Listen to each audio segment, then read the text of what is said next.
Okay, welcome to everyone who is coming on to our session this morning. Good morning. Good morning. Good to see everyone. Good morning. We are uh, hopefully you all got in okay to this Zoom meeting. We may have some more people joining us as we go along, but welcome everyone to this October meeting of the second Sunday Dharma series. So wherever you're joining us from today, I know we have some people local to Washington, D.C. and some others far flung. So I'm Trisha Stotler, and I am the Executive Director of Programs for IMCW, as well as a teacher. And that's about all you need to know about me. I'll be moderating this session. I do some of these, others are done by other of our senior teachers here at IMCW. So we're happy to see you here live, and we're happy to greet the folks who will be joining us later, as you all will receive a copy of the recording. So the second Sunday Dharma series is a fundraiser for IMCW, where we gather on the second Sunday of every month to spend some time getting to know an inspiring Dharma teacher. Their take on the world through the lens of their own practice. Mostly these are meant to be informal sessions, and they're offered by donation. So if you have not had an opportunity to make a donation for this, you'll be able to afterwards as well. And we really appreciate your generosity here. Also, for the 2022 Second Sunday Dharma series, if there are any teachers that you'd like to see us bring in to have a conversation with, we would love to have your feedback on that. And you can just send a note to meditate@imcw.org if you have any suggestions about that. So in a moment, we're going to be speaking with Ayya Dhammadipa, who is joining us today from Northern Virginia. And I'll talk a little bit more about her in a minute. We're going to be covering a lot of ground, but I want to give you a heads up about who's coming up in the next couple of months before we start. So on November 14th, Dharma teacher Kate Johnson will be in conversation with IMCW beloved teacher La Sarmiento, and they'll be talking about Kate's new book, Radical Friendship. La and Kate have been friends for a long time, and so I think that that's going to be a really wonderful conversation. In December, Anushka Fernandopouli will be joining me. And Anushka is a teacher out in the San Francisco Bay Area. And I crossed paths with her years ago and just really loved her and the way she approached her teaching in the Dharma. And so we'll be covering a lot of ground as well. So those are up for registration. So welcome to Miyako Villanueva, who is our ASL interpreter this morning. Thank you so much, Miyako. Thank you. There is, I believe you can also turn on the closed captionings if that is helpful for you at the bottom of the screen. We'll be taking your questions throughout our conversation today. So if you have questions for Ayya while we're talking, you can submit them to Ask Questions Here. That is our tech support guru, Glenn, and he will feed your questions to me when it's time at the end. We can take some of your questions. Okay, I think that's it for announcements. So welcome, Ayya. It's so wonderful to have you with us today. Thank So you. just, by way of a little bit more introduction, for those of you who are not familiar with Ayya Dhammadipa, she is joining us happily now for IMCW anyway, I think for her as well, from Northern Virginia, recently relocating here after living at the Aloka Vihara Forest Monastery in Northern California. Yes. And so we're really delighted that you're here. You've been an ordained Buddhist for, is it about 15 years? Mm-hmm. Okay. 14. 14, first in Yeah. the Soto Zen tradition and now in the Theravada. Yes. I met Dhammadipa recently and was just so delighted with our conversation that I wanted to continue it. So here we are. Lovely. Great. I'm wondering if you might start our session with just kind of guiding us in a brief settling in meditation. Yes, thank you, Trisha, for the warm welcome. And thank you, everyone who makes it possible for us to be here. So, right, that's the best way to get to know each other, perhaps, is I'll lead a brief guided meditation and get us settled in for the morning. From over here in Alexandria, although we are together right here, right now.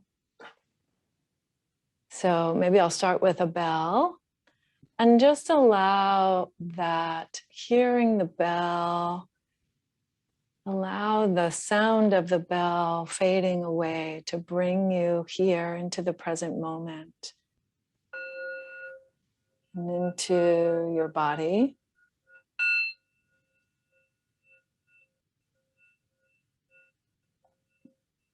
And for those who aren't hearing the bell, perhaps just a settling into the sensations of body.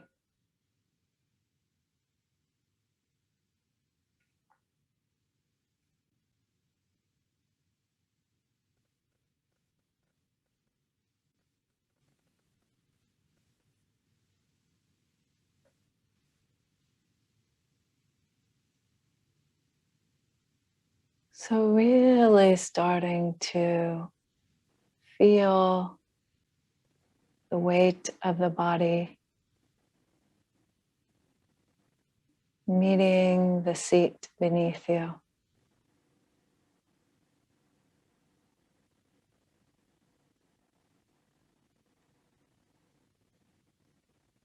That grounded place.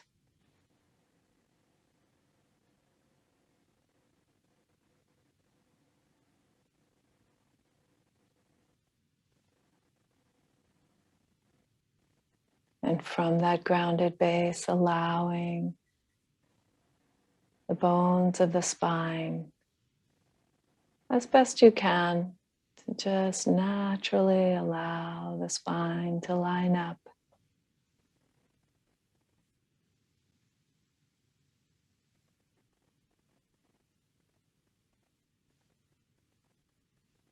All the way up through the neck.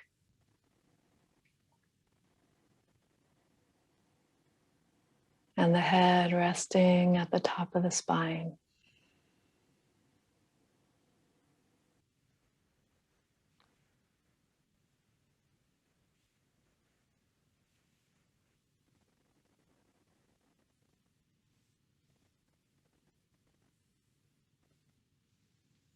And from this upright posture,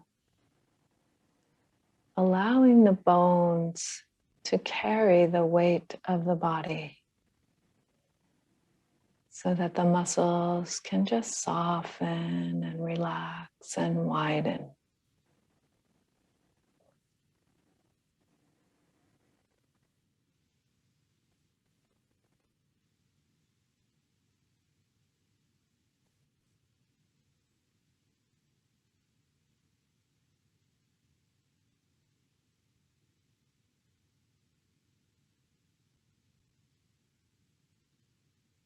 Especially allowing those muscles around the chest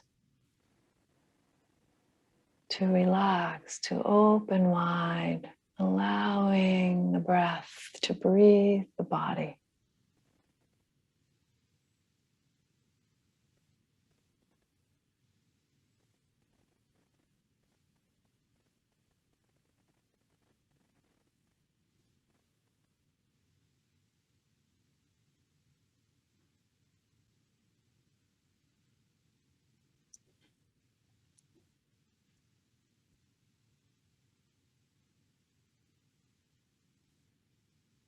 Trusting that the breath knows how to naturally nourish the body.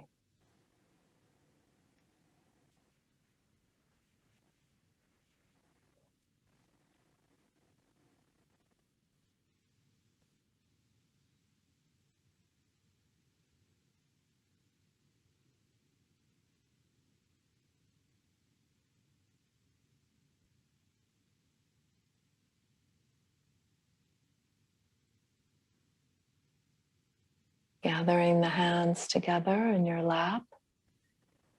If you start to feel sleepy,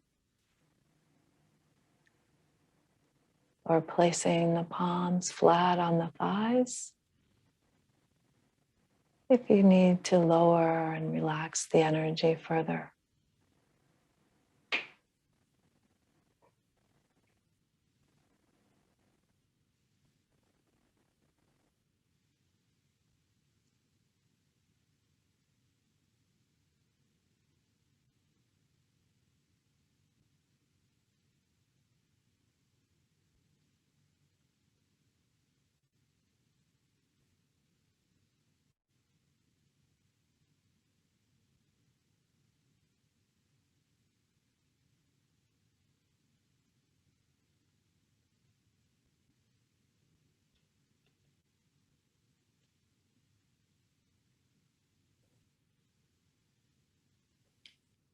And now, beginning at the crown of the head,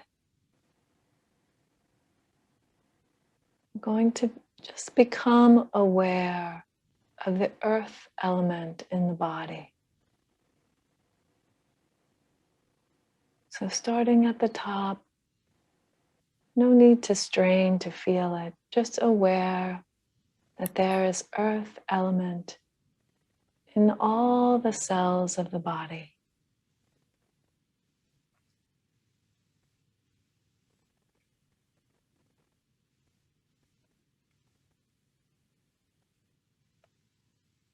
The natural stability of earth throughout the body. So starting at the top of the head and then slowly moving the attention down.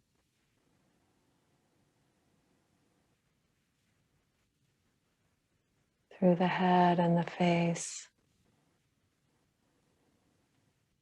Again, without straining, just observing earth element. Steady, grounded earth element. Slowly moving down through the neck.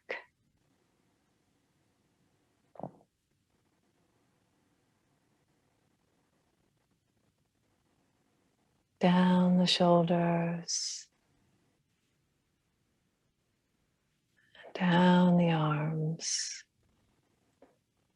Gently all the way down to the hands. Aware that there is earth in this body.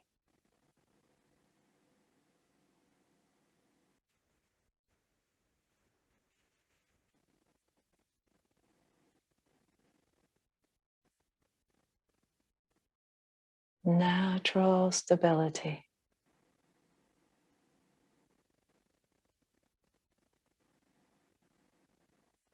Coming back up to the shoulders and then moving the attention down the torso.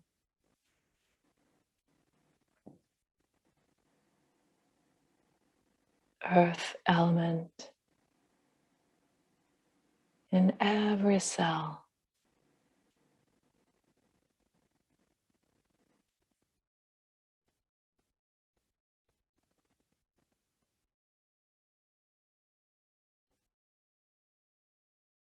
Stable, steady earth element. All the way down to the hips.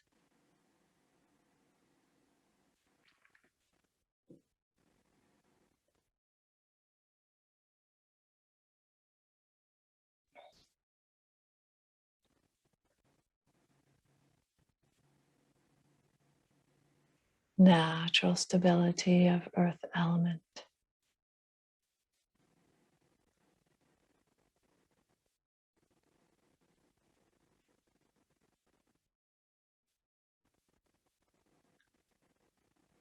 And then moving slowly down the legs.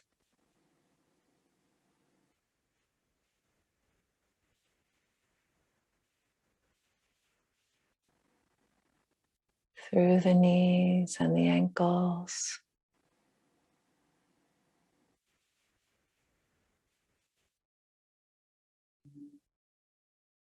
All the way down to the feet. earth element throughout the body.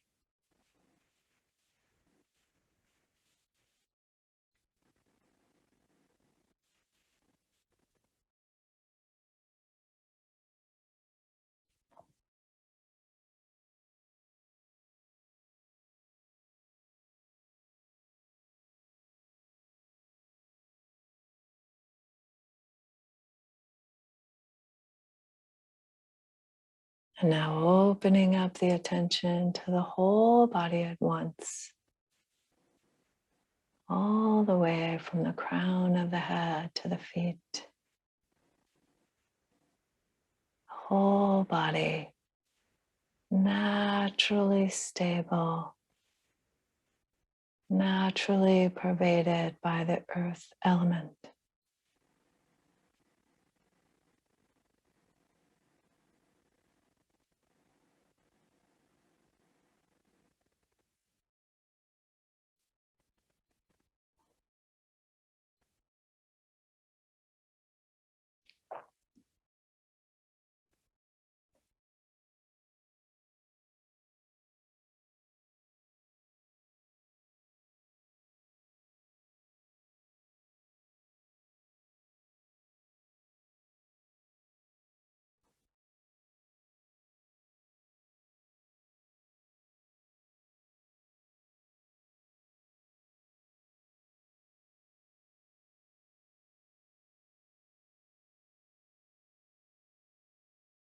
And now, in these last minutes of the meditation,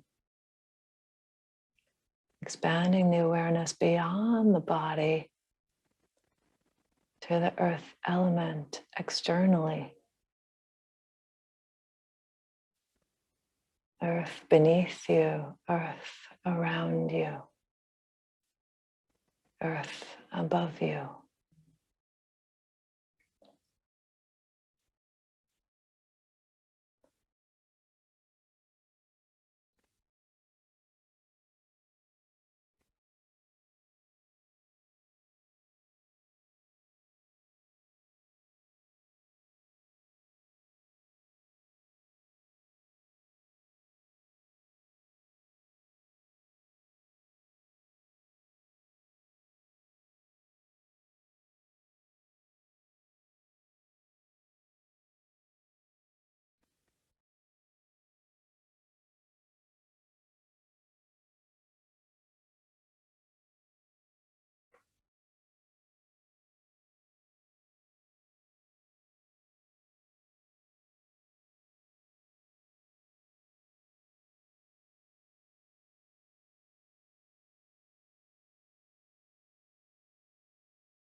Thank you. Thank Thank you so you. much.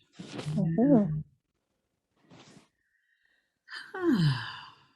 So, yeah, as we mentioned earlier, there's so much to talk about, and so yeah, I wonder if we can kind of start the conversation. I'm always interested to know when someone is really steeped in practice in their mid later life, what kinds of inkling uh, might you have had in your earlier life that maybe that this, like little light bulbs, or I don't know, that this might have been your path? I guess we might frame our talk around discerning one's path. And Mhm. so to kind of maybe start with your earlier life and what you might have noticed at that point. Well, I mean, so I encountered Buddhism because in my early 20s, I started to have this feeling of needing some kind of spiritual expression. And I'd moved away from my Catholic roots. I was raised in a very Catholic family, and in my teens, I really, decided that I didn't have that kind of faith or belief. But then in college, I started feeling this kind of lack, this sense that there was something that needed to find its expression. And so I went out and I did some reading, and I went out and I found a book. And it was because I'd read, I was reading a book on the survey of religion, and it said, oh, Buddhism is different. And I thought, oh, different, that's good. And I went out and I ended up leaving the bookstore with a book called Taking the Path of Zen by Robert Aitken Roshi. And I felt like the way that the trees must feel when the wind blows through them, just completely moved, completely resonant with this teaching. And I think that it had a lot to do with the idea that it just made so much sense, like greed, hatred, delusion. These were the things that were causing me pain in my life, And this idea that my spiritual life didn't need to be mediated by another person, or that it didn't need to be an appeal to some other being, but that it was right here. This expression is right here to be discovered. And so that's what really spoke to me. I think that was evident all those many years ago, when I turned away from a form of spirituality that was based in that kind of, looking to the external for something. Right. Yeah. And then as you sometimes we find ourselves on this path that feels like there's momentum behind this growing up and that life's expectations. And so often, like, the years go by and we know that this might not be it, but we're pulled to the householder life and all the things that then just starts to go so fast. And so how did those years play out, and how did this path that you had discovered kind of come alive during those, call them maybe the busy years? That's how I experienced them. Well,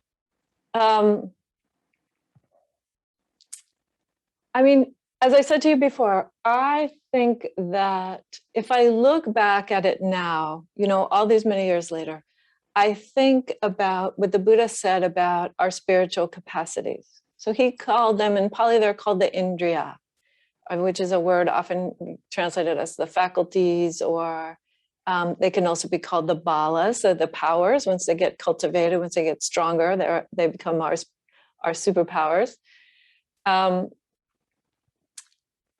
But he said basically that we have these capacities, and that our path is actually discovering those capacities for ourselves and understanding both the benefits of them and the ways that we can cling to them, and how ultimately to skillfully know when and how to let go. So in the beginning, I think that for me, this kind of, as I said, this kind of trust, this resonance, this deep confidence and faith came right away. But then that's the first of the faculties, saddha. And then the next aspect is energy, right? Is effort. And then what, right? And then how are we doing this? So I, as I'm prone to do, ran right out and got some instruction on that, and started meditating with a group. This was in Miami at the time. and stayed with it over a period of time because of this incredibly subtle practice of understanding energy, how to apply the energy of our life. And I can say that in those early years, my practice was quite conceptual. So I approached it from my strength, so to speak. I approached it from what I thought was my strong point, my forte. And thankfully, the Dharma is wide and deep enough that it did its work on me over those years. So just as you said, after finding the Dhamma, I got married, I had a daughter, I had a professional life, I worked in finance for many years, I went and, did many things, got a master's degree, and so on. And during all that time, the Dhamma was doing its work on me because I was actually learning how to put my energy into it, how to come back again and again to the cushion. Just coming back again and again to the cushion. That really, even in times where I thought, oh my gosh, my practice is going backwards, or I don't know what's happening with it, or it's not making a difference, or any of those things, any kind of doubt, it didn't matter, because I learned that energy in the practice is not necessarily about doing it harder. It's actually about giving myself the gift of learning that my whole life is energy. So I make choices about where I put it. And I put it into my family life. I'm here with my daughter now in Alexandria, and we have a beautiful relationship that, as far as I'm concerned, has blossomed deeply because of the ways that I've been transformed by the practice. So the energy had a lot to do with it. The coming back, the way that the Buddha describes it in the suttas. So there's a whole series of suttas in the Samyutta Nikaya, the connected discourses about these faculties. And in one of those suttas, the Buddha describes energy as not shirking the responsibility for cultivating wholesome states. Right? And that was, and so I started, and then the next faculty is mindfulness. So I started to become more aware of what was going on in my body and mind, right? And things started to shift much more deeply at that point. And it's around that time that I had moved to California to do my master's degree, in part knowing that there was a lot of Buddhism there, and I'd been practicing for years at that point. And I started practicing at San Francisco Zen Center. And Zen has this beautiful, deep teachings about mindfulness of body. They never use that word mindfulness, by the way. We in Zen never use that word mindfulness for the most part.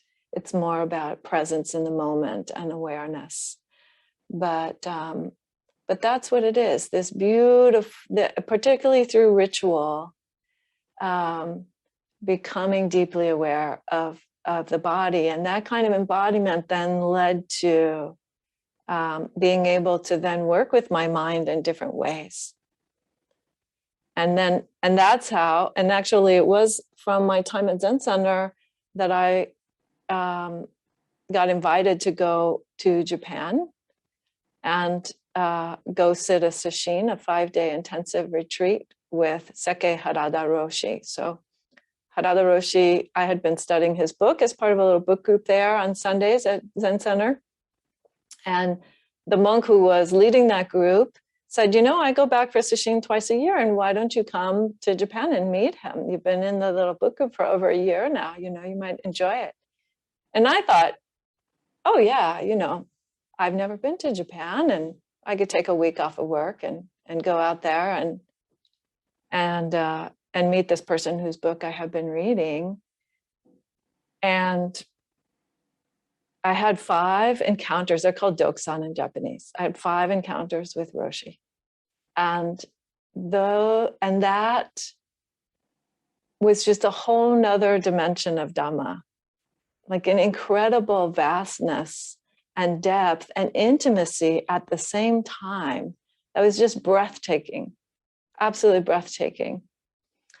And by then I'd already been living in the temple, so little by little I was taking these steps. I'd moved into Zen Center back in 2005. I'd actually started metta practice as a result of seeing more about what was going on in my mind and trying to respond to a lot of anger and a lot of my history, my emotional content. And anyway, so after mindfulness, the next faculty is Samadhi, is concentration. And that comes from this, taking this establishment in the body and then being able to turn away, not away from, because the content is still important, but to look at the content from the perspective of what is the process that it's describing? What is the process that it's expressing? And that's what I started to learn a little bit when I was in Japan, because you're living in a situation where none of your preferences are going to be met. None of my preferences anyway. Not my hair, not my food, not my clothes, not the temperature of the room, not the stuff I sleep on, the bedding, none of it. The schedule, forget it. So how do I thrive? How do I work skillfully with what's happening in my mind when none of my preferences are met? So I had to turn to start to look at it, kind of in a scientific way. Like, sometimes I use the example of Sir Isaac Newton, right? As the legend goes, the apple fell, and rather than thinking about eating the apple, he started thinking about what is the principle that is being expressed when the apple falls. And in the same way, when I started monastic practice, I started thinking more and more about what are the principles that are being expressed right here in this life. So that led on to various other things. It led on to more and more renunciation, more and more ability to skillfully let go, know when to let go and how. And in fact, again, in the sutta, the way that the Buddha describes the development of samadhi, he says, taking release as the object. You begin to take release as your object. And so anyway, things naturally kind of progress from that point. I mean, the practice develops a kind of momentum, as I said, that had been working on me all along, but particularly I think my study of the suttas and my metta practice was working on me quite deeply. And I started to find that I felt out of alignment with the Zen tradition, that I had moved to a practice that was more renunciate and more based in the metta and more based in the suttas. And so when I looked around and tried to discern where was the place where I felt aligned, it was with the Theravada. It was with the practices of early Buddhism, because that's what I had been doing. And so, and that's the last of the 5 faculties actually is wisdom. So it's a beautiful teaching by the Buddha that we all have the capacity of wisdom. But the question is, how are we actually seeing it, right? So for me, this went from being a lay life to being an ordained life. And for some people, it goes the other way. Some people ordain and then they disrobe. And that's all within the scope of it, It's more, to me, the question is more like, are you allowing the transformation to be so thorough that it actually brings forth those faculties to lead you on the path, whatever expression that takes? Yeah. Yeah. So anyway, that's a long response to your question, but Yeah, no, and so many different tributaries off of that stream too, you know. So after you ordained, uh, teaching doesn't come right away. Am I correct in understanding right, that? right. So I'm just, you know, the insight community in the United States is so focused on teaching.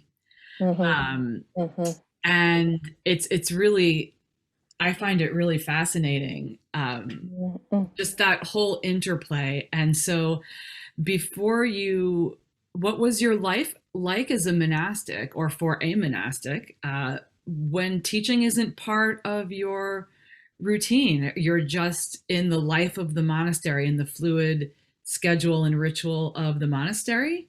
Were you always a resident in a monastic setting after Yep. you So became a monastic? right. So I was actually a resident in a monastic setting before I was ordained. So I moved into San Francisco because I started practicing at Zen Center in 2003. So I'd been practicing with small sanghas here and there throughout my time in Florida. Then I came to California and I mostly practiced on my own. And then I moved into Zen Center about a year and a half after I started practicing there. Shortly after taking my lay Bodhisattva precepts with Reverend Chosan, who's also still a good friend and fellow teacher on the path. And yes, so then, and I ordained in Japan with Harada Roshi, and I spent the better part of 2 years training over there. You know, I had to go back and forth quite a bit because of visa issues that first year. And then that second year, I was there the whole year. And then Roshi in, let's see, when was it? May of 2008. Is that right? I think that's right. Had 2 heart attacks in the course of a week. His first heart attack was misdiagnosed. And we were in a small fishing village called Obama in what's called the backside of the main island of Japan. And so he had to be taken to a hospital, and we thought he was going to die. Actually, the story, that's another story that we probably don't have time for today, but a beautiful, beautiful story about presence and intimacy and vastness all in one. But he did survive, but he basically retired from teaching after that. So I came back to continue my training at Zen Center. And I think that is a beautiful part of for one, just the way that my path unfolded, that I had 20 years of lay practice before actually coming to a more formal practice. So I didn't have a lot of expectations about being a teacher or anything like that. You know, I just had been the feeling of mostly walking the path on my own for the most part, really. And then I came into more formal settings, and I really, really deeply enjoyed that and got more involved in that. And the daily life is quite full. You know, you think that lay life is busy, but frankly, as I said, all of life is about energy, and the Zen life in particular is quite structured. You know, from the moment you wake up until the moment you go to sleep, there's structure all day long. And that was a good thing, because again, it gave me room to really be allowing the practice to do its work on me without me having to try to explain it to anyone particularly, except Roshi. And that was a good thing. That was part of the reason why I came to Zen Center, actually, was because I was looking for a teacher. I found that after many years of practice that I really, really needed a teacher relationship. And so I had a teacher relationship with Chosan, and then I had a teacher relationship with Roshi. And both of those continued until he died. But so to get back to your idea, in Zen, it's very clear that there's a long period of training before any kind of teaching can happen. In my case, I started out with like meditation instruction in English and in Spanish. So I offer the Dhamma in Spanish. I'm Latina. My dad is from Colombia. I spent a fair amount of time down there as a kid. And so that was one way that I started getting my feet wet. But I didn't actually enter into formal teacher training really until about 2010. And then in 2010, things started unfolding in a very kind of typical Zen fashion where there's some study and there's some engagement with your teacher. By that time, I was back in the States and I was practicing with Shosan again. And you go through a process and a series of rituals and that kind of thing and get formally recognized. So when I came to the Theravada, I was already a Dharma transmitted teacher and somebody who'd been teaching for many years. And studying the suttas and practicing metta I started practicing metta in 2005. As I said, I think when I first moved into Zen Center. So I didn't go through a new training at that point, other than, again, the monastic life, like being steeped in the Theravada monastic life. But I was already teaching suttas and that. So I was, the word is not exactly grandfathered, but I would say something like recognized. So I co-taught a couple of retreats with the Ayyas at Spirit Rock and became recognized as an authorized teacher at Spirit Rock right away without any kind of additional training besides what I'd done up until, that point. Right. Yeah. Great. Thank you. Thank you for that. Those details really help to kind of fill things in. So one of the, just as we're talking, it's making me think of kind of these parallel tracks that people who are drawn to Buddhist practice really kind of depends on what door you walk in, what path you end up kind of starting on. But so many people now, the Western Dhamma is so prolific in the different ways that it's being shared. And I feel something in the air that there's almost like a coming back to basics. Yeah. And maybe that's wishful thinking on my part, but I'm sensing that it's become so broad in obviously the secular mindfulness movement, for whatever that contributed to it, but also a sincere yearning for people to get these teachings. And so I don't really know what my question is. It's just a bit of an observation that I wonder how it looks to a monastic, that we sometimes have the conversation, what's better, the wide net or the deep well? A broad and shallow base so that your circumstances improve, so that you suffer a little bit less, and you kind of get your life back on track, or this sort of deeper steeping that leads to more and more letting go. So I don't know if there's a way to frame that question, but I'm just wondering what your observations are. It's a great question. And I think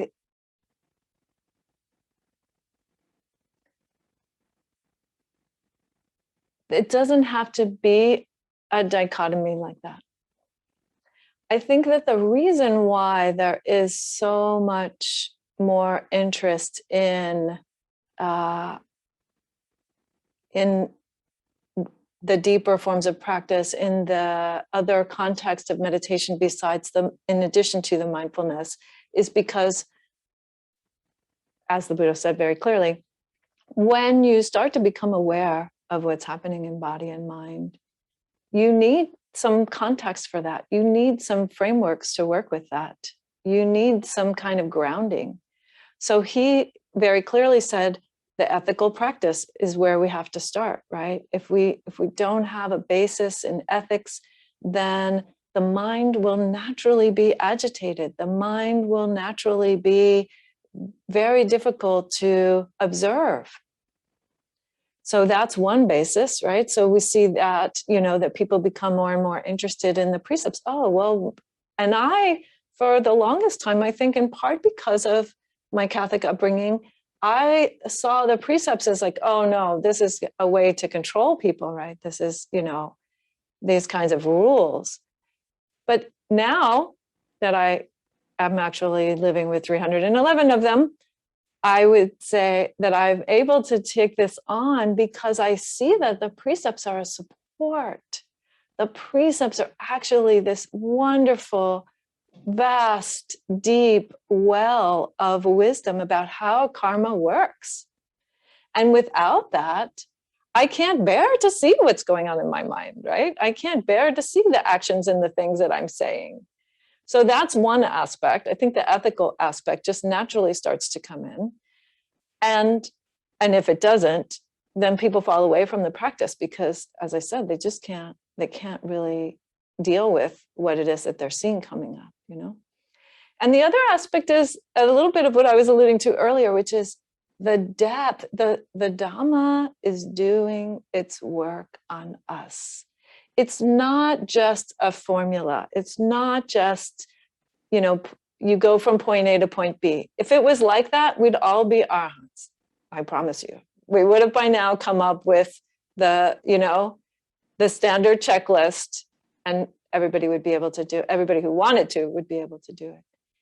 It's not like that. It's like the way that the Buddha talked about the 7 factors of awakening. There are factors which are kind of proactive, which are energizing, which are things that we put into the pot, so to speak.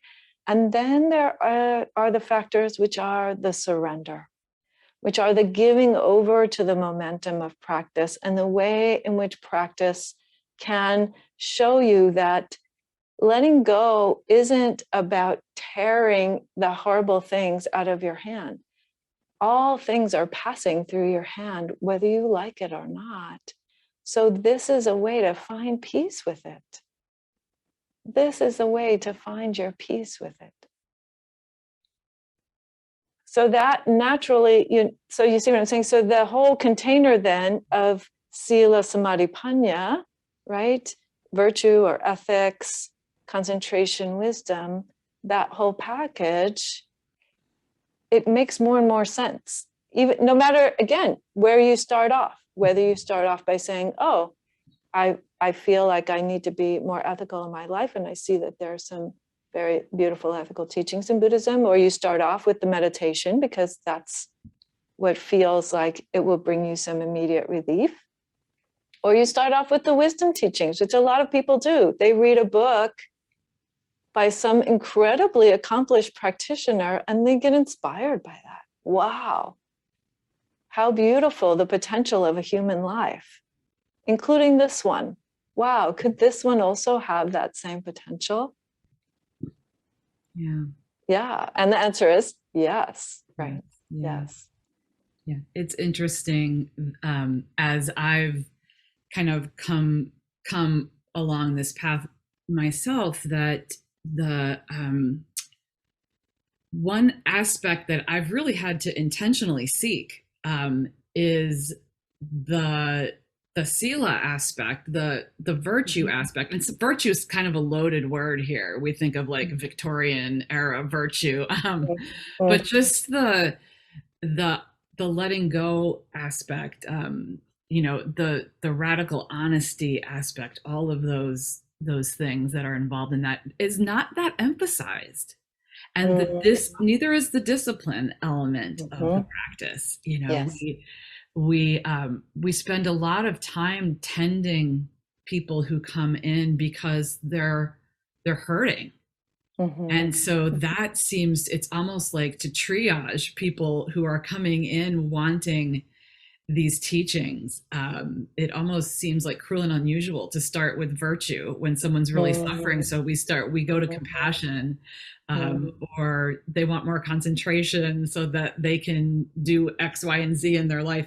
So yeah, that's kind of the pendulum that I think is Mm. realizing that, and of course, like you said, we read the books, but those people who are writing those books have been at this for years. And so without that really solid foundation, practice can get really stuck.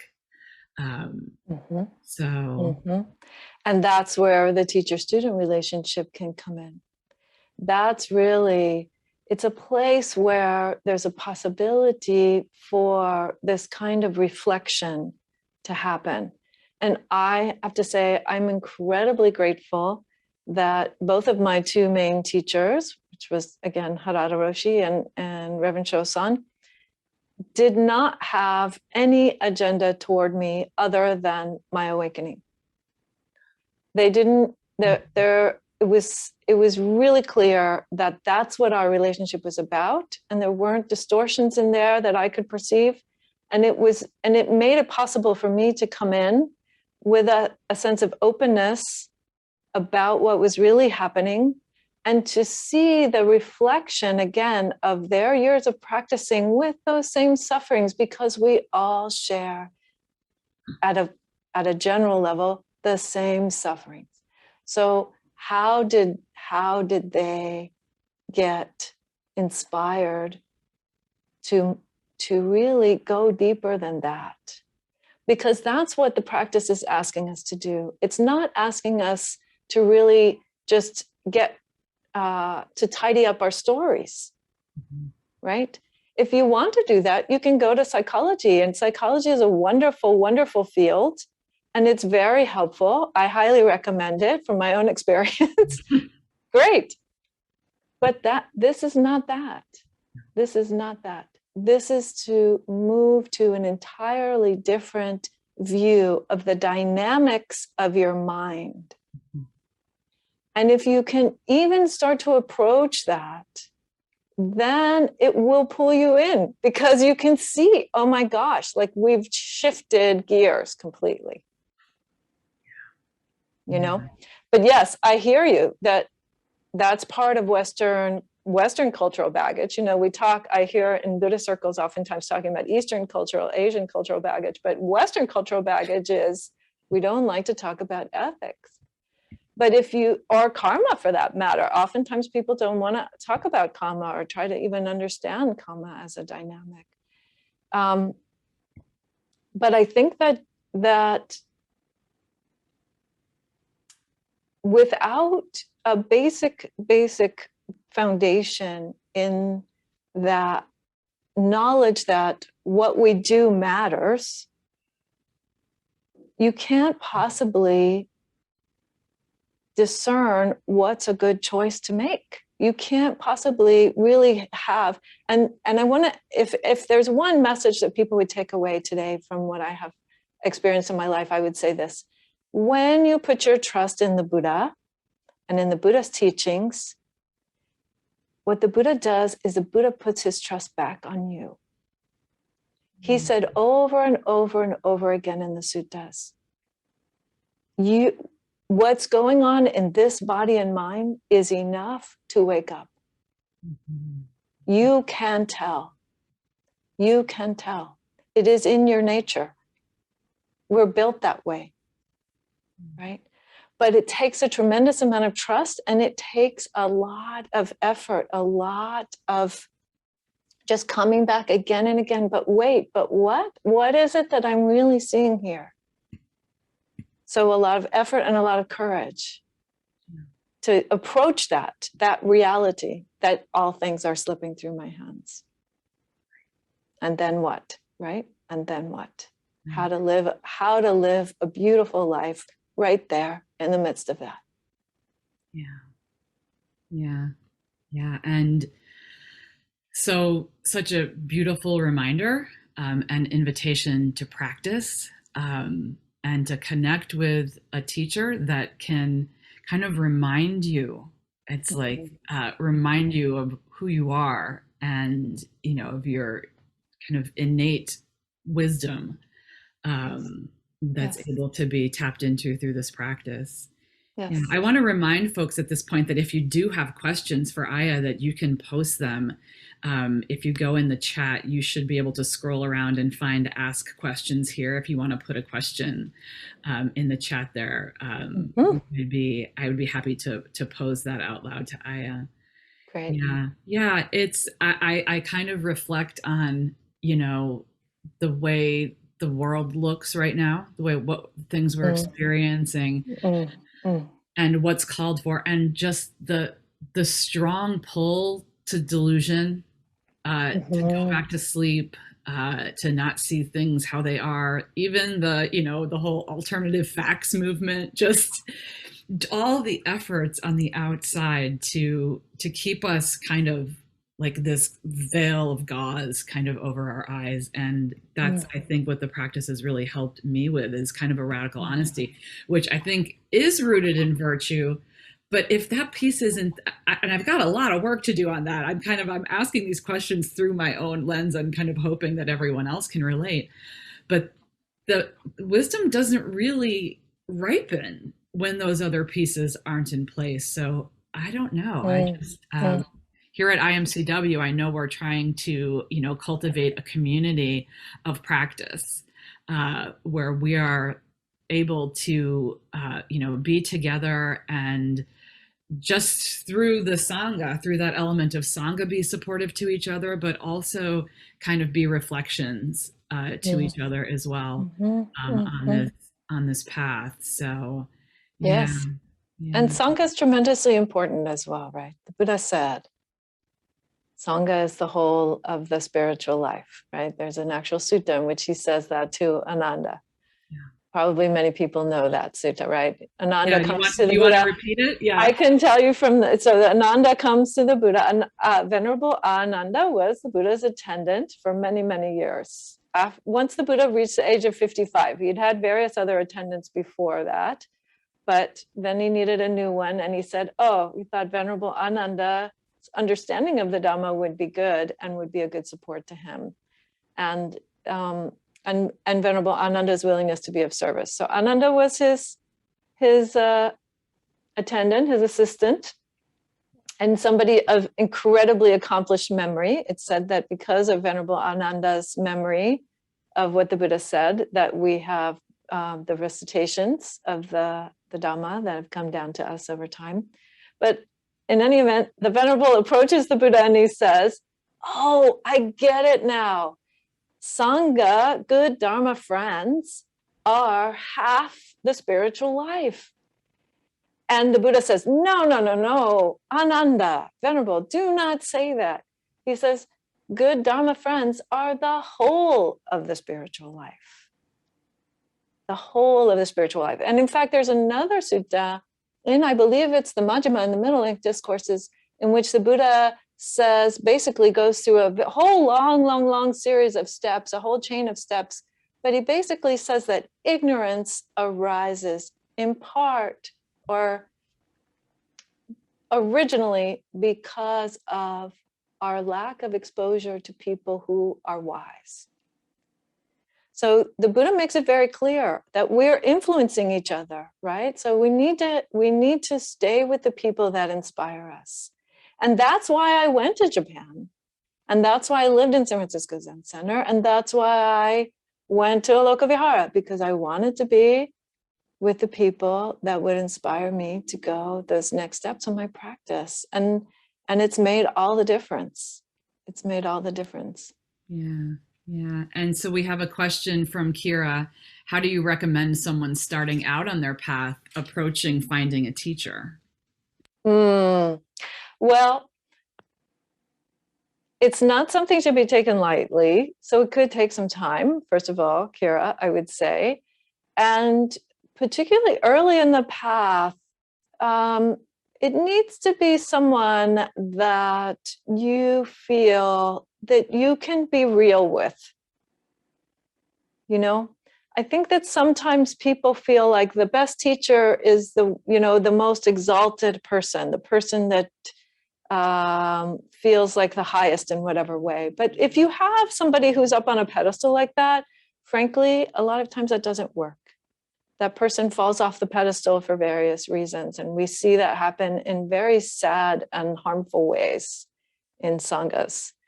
So for one, I would say one of the marks of a good teacher is that they're humble enough that you can talk to them. You can talk to them in a way that's real and authentic, and get intimate with them, not get intimate sexually. That's a no-no.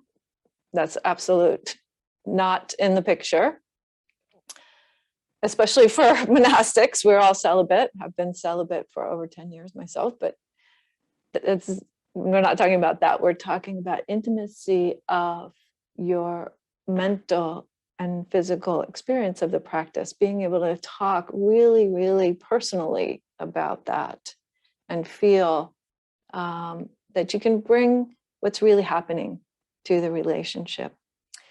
The other thing is you should keep in mind that the Buddhist teachings to the Kalamas. So the Kalamas was a group of people there in northern India.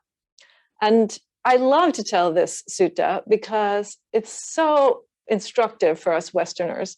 He said, so the Kalamas lived in a part of northern India where people were walking through a lot. There were a lot of teachers coming through. And the Buddha came as well. And they approached the Buddha and they said, hey, you know, what happens here is that we have that teacher come and this person says they're teaching, and then we have another teacher come and this person says, oh, that other guy that talked to you last week, they don't know what they're talking about. My teaching is this. And this happens all the time, and we don't know who to believe. So how to know who to believe?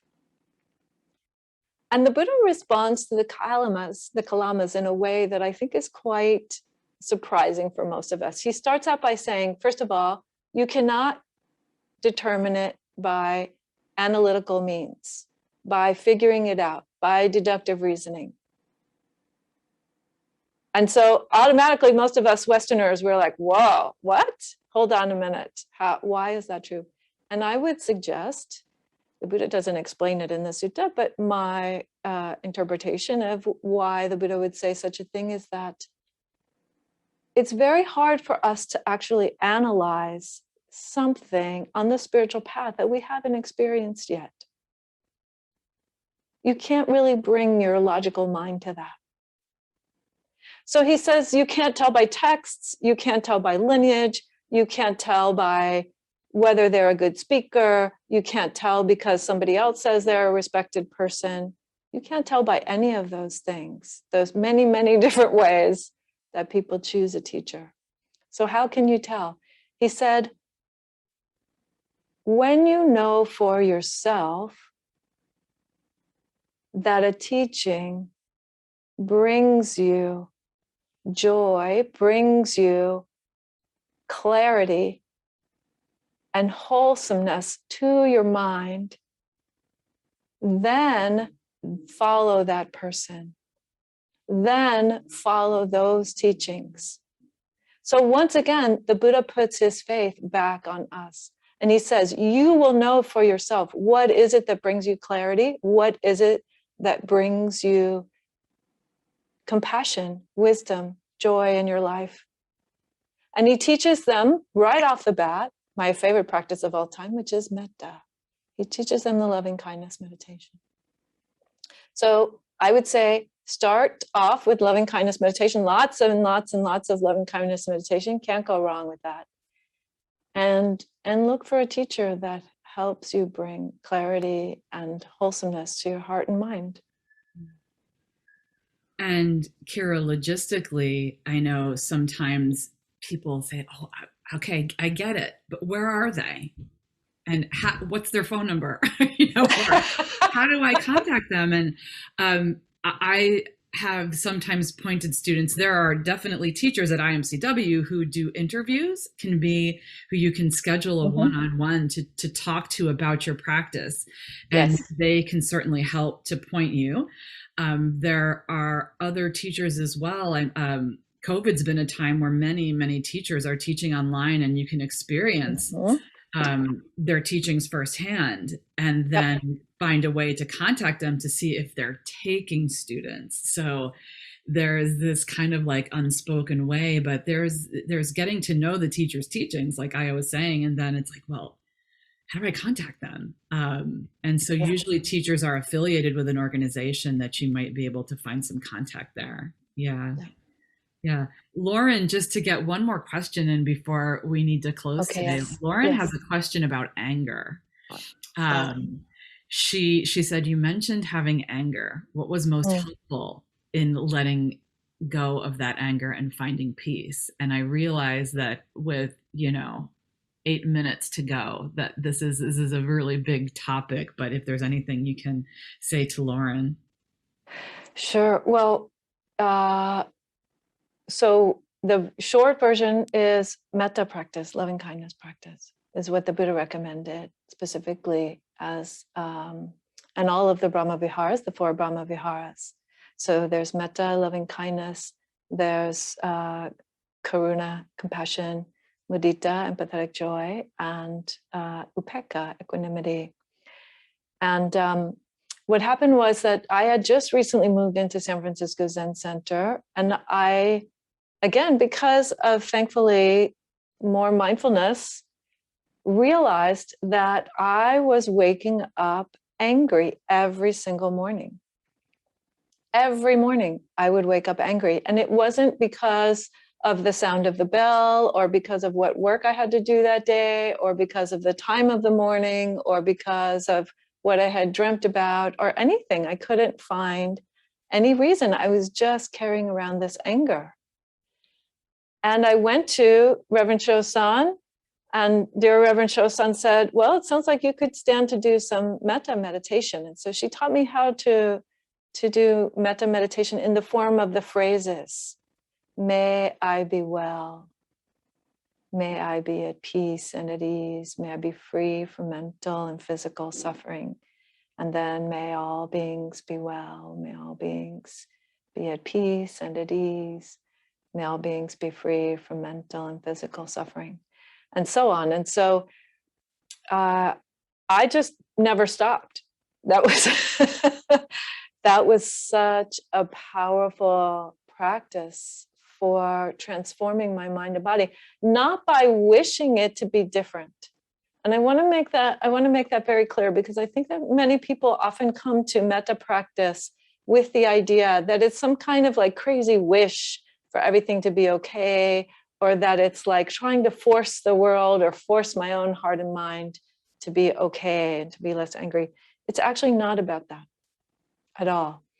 It's about taking your own experience of love and of kindness, some kind of mundane experience of love or kindness that's happened in your life, and with your intention and your breath, transforming that into a universal principle, into an energy, a light of smoke, of whatever, however you want to envision it, that pervades your whole body and mind. It's a beautiful practice. The Buddha said it's 16 times more effective than any other kind of practice in affecting your karma, in changing your karma. So what happens is you accustom the mind to having this kind of beautiful light, or this kind of beautiful feeling of kindness. And little by little, that becomes more of your baseline. And then the world is changed, so all beings start to become well, because this being is well. When this being is transformed, then by definition, because we are integrated into the world, we are transforming the world. That's how transformation happens, through metta. So just to put in a tiny bit of a plug, I do morning meditations on Wednesday mornings at 6:45, and the morning meditations on Wednesdays are usually mindfulness of body. And the morning meditations on Thursday mornings, all of this online, Thursday mornings, 9:45, this is Eastern time, are loving kindness meditations, or occasionally we'll do one of the other Brahma Viharas. So And hopefully we'll start doing some of those in person soon as we have the new location here in Alexandria. Right now, we're in the middle of some fundraising to try to make that happen and manifest a new place. So that's the main way. It's not to address, so anger in the moment, let me just say one more thing, and I know we're going to end very soon. In terms of anger in the moment, when it's there, then any kind of judgment, negative judgment about it, it just makes it worse. So just feel just feel the burn, feel the embodiment of what it's like to be angry in that moment. And breathe through that and know that you have a choice. You exercise your natural liberation every time you make a choice about how to respond to anything that's in your body or mind, but particularly to anger. Yeah. Thank you for that. Thank you for that so much.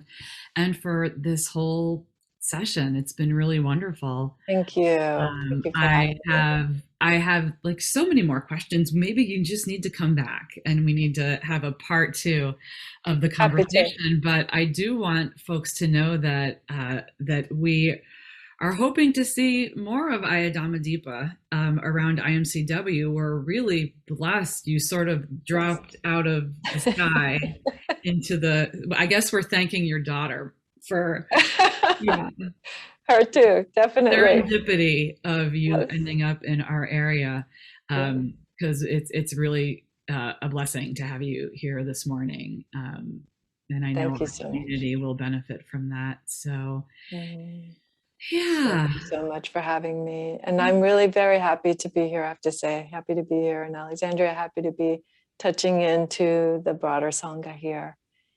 And the classes that you mentioned, just so everyone who's on the call knows that we will follow up with you. You'll be getting an email after this with a recording of this, and we can include those links to your meditation sessions in there as well. Yes. So would you mind giving us a little closing meditation for this morning, kind of bringing us out? Or maybe what I would do is just chant a short blessing, if that's okay with you. Beautiful. I'll chant a little blessing in Pali. So this is a traditional blessing, and I'll translate it afterwards, but just feel free to let it wash over you. And I want to particularly dedicate the merit of our practice today to the awakening and well-being of all beings everywhere, in all the realms, known and unknown, seen and unseen. Bhavatu sabba mangalang rakantu sabba devata sabba dhamma nubhavena sada soti bhavantu te. May you have every good blessing. May all the devas protect you by the power of all the Dhamma. May you ever be well.